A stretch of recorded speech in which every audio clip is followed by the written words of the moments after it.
तारक मेहता का उल्टा चश्मा के लेटेस्ट एपिसोड में अब ये स्टोरी लाइन चल रही है कि जेठालाल ने अपने 25 लाख रुपीस गवा दिए।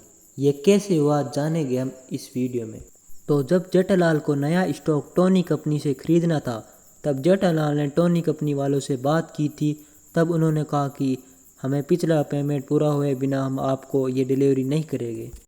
तब जेठालाल ने 25 लाख रुपए का पेमेंट किया, लेकिन ये पेमेंट टोनी कंपनी की जगह टेकचंद को चला गया, क्योंकि जेठालाल ने दोनों को नाम टीसी करके सेव किया था।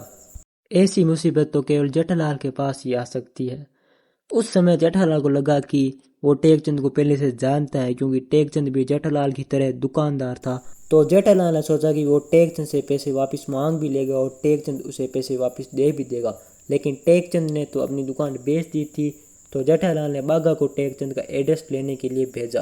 बागा एड्रेस लेके आया और जेठालाल और बागा टेकचंद जी के घर गए।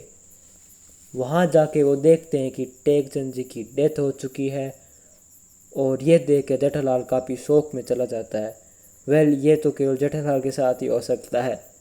फिर वहाँ से वापस आके अगली बार जेठालाल मेहता साहब को टेकचंद के घर लेके जाता है, और टेकचंद के घर पे उसके बेटे और बहू बैठे थे। फिर जब जेठालाल टेकचंद के बेटे से 25 लाख रुपए की मांग करता है, तो वो कहने लग गया कि मेरे पिताजी समाज सेवी थे, उन्होंने आपकी मदद के लिए पैसे आपको दिए होंगे और आपने ये पैसे उनको लौटा दिए। लेकिन जब आपने उनकी डेथ की खबर सुनी तो आप यहाँ पे पैसे मांगने आ गए।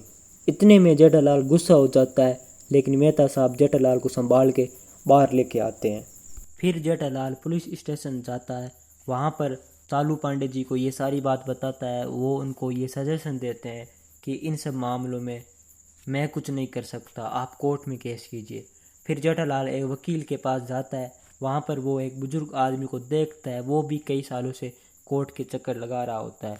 वहाँ जाके जेठालाल ये सोच रहा होता है कि मैं भी इतना बूढ़ा हो जाऊँगा कोर्ट के मामले में। फिर जेठालाल वकील से बात करता है।